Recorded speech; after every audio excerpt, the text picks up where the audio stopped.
Big TV భక్తి సమాచారం WhatsApp ఛానల్లో జాయిన్ అవ్వండి. అన్ని విశేషాలు ఎప్పటికప్పుడు తెలుసుకోండి. ప్రేక్షకులందరికీ నమస్కారం అండి. ఈరోజు ప్రధాన ద్వారానికి సంబంధించిన పార్ట్ 1 ఎపిసోడ్ అయిపోయింది కదా. సో ఈరోజు పార్ట్ 2 ఎపిసోడ్ అనమాట. సో ఇందులో గనక మనం గమనిస్తే గత ఎపిసోడ్లో ద్వారాలకు సంబంధించిన కండిషన్స్ కొన్ని మాట్లాడాం. సో వంకర తింకరలుగా ఉండొద్దు, ద్వారం ఎలా ఉండాలి, హైట్ ఎలా ఉండాలి, వీటికి సంబంధించిన నియమాలు అయిపోయినాయి. ఇప్పుడు నెక్స్ట్ ఎపిసోడ్లో ఏంటంటే మన ప్రధాన ద్వారానికి అపోజిట్లో సందు ఉండొచ్చా. సో ఇక్కడ చూడండి, క్లియర్గా మీకు చెప్తాను. ఇంటికి దారి వంకర తింకరులుగా ఉండొద్దు అనేది లాస్ట్ ఎపిసోడ్ అయిపోయింది. ఇతరుల దొడ్డి దారికి మన ప్రధాన ద్వారం ముందు ఉండరాదు, అది కలహములను క్రియేట్ చేస్తుంది. అంటే వేరే వాళ్ళ ఒక చిన్న సందుదారి ఉంది, ఆ సందుదారికి సమానంగా మన ప్రధాన ద్వారం ఉందనుకోండి, ఆ దారిలో గుండా వచ్చే వాళ్ళ చూపు కంటిన్యూ మన ఇంటి లోపల పడినప్పుడు ఈ సమస్య క్రియేట్ అవుతుంది. కలహాలు అన్నారు అంటే పక్క వాళ్ళతో ఉంటుంది. సో ఇలాంటివి కూడా మన ప్రధాన ద్వారం ముందు ఎప్పుడూ కూడా ఉండొద్దు.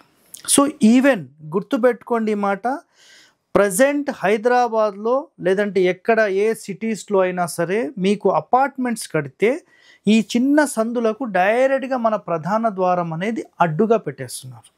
ఇది ఎట్లా జరుగుతుంది అంటే, తూర్పులో ఖాళీ ఉందనుకోండి, ఆ తూర్పులో ఖాళీని కూడా బాల్కనీ కాకుండా మొత్తం అక్కడి వరకు కట్టేసేసి పూర్తి ఈశాన్యంలో పెట్టడం వల్ల అపోజిట్లో చిన్న కారిడార్ ఉంటుంది కదా, దాన్ని ఆపోజిట్లో స్ట్రైట్గా పెట్టేస్తున్నారు. లేదంటే మధ్యలో దారి ఉంటుంది కదా, ఆ 2 ఫ్లాట్స్కి మధ్యలో ఆ దారిలో సమానంగా డోర్స్ పెడుతున్నారు. ఇది ఒక పెద్ద దోషం అండి. కలహాలను క్రియేట్ చేసే అవకాశాలు ఎక్కువగా ఉంటాయి. చాలామంది చూపు అంటే నకారాత్మకమైన చూపు ఎప్పుడైతే మన ఇంటి లోపల పడుతుందో మన ఇంటి లోపల కూడా అది డిస్టర్బెన్స్ అయ్యే అవకాశాలు ఉంటాయి. కాబట్టి ఇలాంటివి లేకుండా మీరు చూసుకోండి, చాలా చాలా ఉత్తమమైనదండి ఇది. ఓకే, నెక్స్ట్, సింహద్వారానికి ఎదురుగా వీధి ఉన్న 100% ఇది నాశనాన్ని క్రియేట్ చేస్తుంది. వీధులు లేకుండా చూసుకోండి. వృక్షం ఉన్న పుత్ర నాశనము అని చెప్పేశారు. బురద ఉంటే 100% నిరంతర శోకము అని చెప్పేశారు. చాలామంది ప్రధాన ద్వారం ముందు వర్షాకాలం కానీ సాధారణంగా బురద గుంటలు లాంటివి చిన్న చిన్నవి ఏర్పడుతూ ఉంటాయి. అలాంటివి ఎప్పుడు కూడా ఉండొద్దండి. సో అది గేట్ అయినా డోర్ అయినా చాలా చాలా ఇంపార్టెంట్, గుర్తుపెట్టుకోండి. నెక్స్ట్, మెయిన్ డోర్ ముందు బావి ఉంటే అపస్మారక రోగాలు అన్నారు.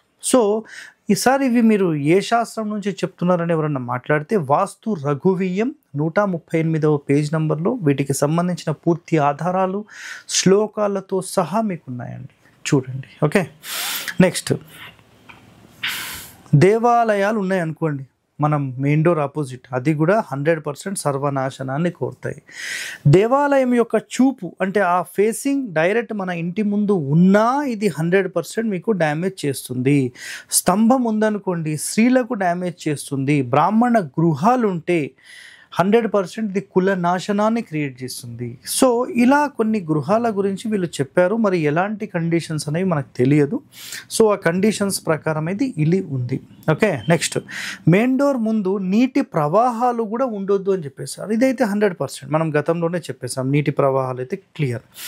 నెక్స్ట్, దేవ మందిరాలు 100% ధన నష్టాన్ని క్రియేట్ చేసే అనర్థాలు జరుగును అని క్లియర్గా చెప్పేశారు. నెక్స్ట్, ఇక్కడ మెయిన్ ఇంపార్టెంట్ పాయింట్ ఇంకోటి ఏంటంటే, మెయిన్ డోర్ పీట అంటే కింద కమ్మి అన్నిటికంటే ఎత్తులో ఉండాలి. మనం ఉన్నత స్థానంలో ఉండాలనుకోండి, ఓకేనా. ఉన్నత స్థానం అంటే ప్రధాన ద్వారానికి అన్నిటికంటే ఎక్కువ ప్రయారిటీ అనేది ఉంటుంది.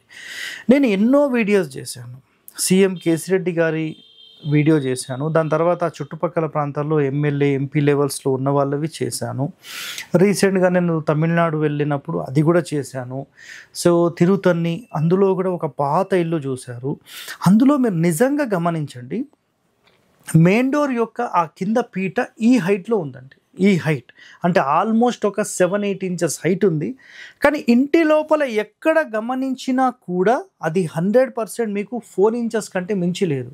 అంటే అది ఉత్తరం ఫేసింగ్. మళ్ళీ అసలు ఉత్తరంలో ఎత్తు పెట్టొచ్చా, బరువులు పెట్టొచ్చా అనే పనికి మళ్ళీ మాటలు మాట్లాడే వాళ్ళు ఉంటారండి మళ్ళీ. సో ఇక్కడ గుర్తుపెట్టుకోండి, ప్రధాన ద్వారానికి సంబంధించిన లక్షణాలు ప్రధాన ద్వారానికి ఉండాల్సిందే. మీ ఇష్టం వచ్చినట్టు నేను ఉత్తరంలో చిన్నది పెడతా, దక్షిణంలో పెద్దది పెడతా, పడమరలో పెద్దది పెడతా అంటే కాదండి. శాస్త్రంలో చెప్పిన కండిషన్ ఒకటే, ప్రధాన ద్వారం అనేది ఎటువైపు ఉంటే అటువైపు పెట్టాలి. ఇంకా మీరు కావాలంటే గమనించండి, పడమర ఫేసింగ్కి సంబంధించిన సీఎం కేసీరెడ్డి గారి మనం ఇంటి వీడియో చేసినప్పుడు అక్కడ పడమర సింహద్వారం యొక్క పీట కూడా హైట్లోనే ఉంది, తూర్పులో వెళ్ళినప్పుడు అది చిన్నగానే ఉంది. సో అప్రాక్సిమేట్లీ దానికి ఒక 3-4 ఇంచెస్ డౌన్లో ఉంది. అంటే ఇక్కడ అంతరార్థం ఏంటంటే, మన పూర్వీకులు పాటించిన విధి విధానాలన్నీ నిజంగా సరైనవి అని ఒక భావన మనకు కలిగిస్తుంది. సో శాస్త్రంలో ఉన్న పాయింట్స్ అక్కడ మ్యాచ్ అవుతున్నాయి రియల్ టైంలో. ఎస్ అంటారా కాదంటారా చెప్పండి. మరి ఇన్ని శాస్త్ర నియమాలు పెట్టుకొని మన వాళ్ళు ఏదీ పాటించకుండా కేవలం అన్ని గాలికి వదిలేశారండి. మరి ఎంతవరకు వాస్తవం ఆలోచన చేయండి. ఇలా చేస్తే భావి తరాలకు మనం ఏం అందించగలుగుతామండి? శాస్త్రంలో ఇంకా డెప్త్కి వెళ్ళి ఎంతో సమాచారం తీసుకొని రావాలి, ఇంకా తవ్వాలి, ఇంకా ఎంతో ఉందండి.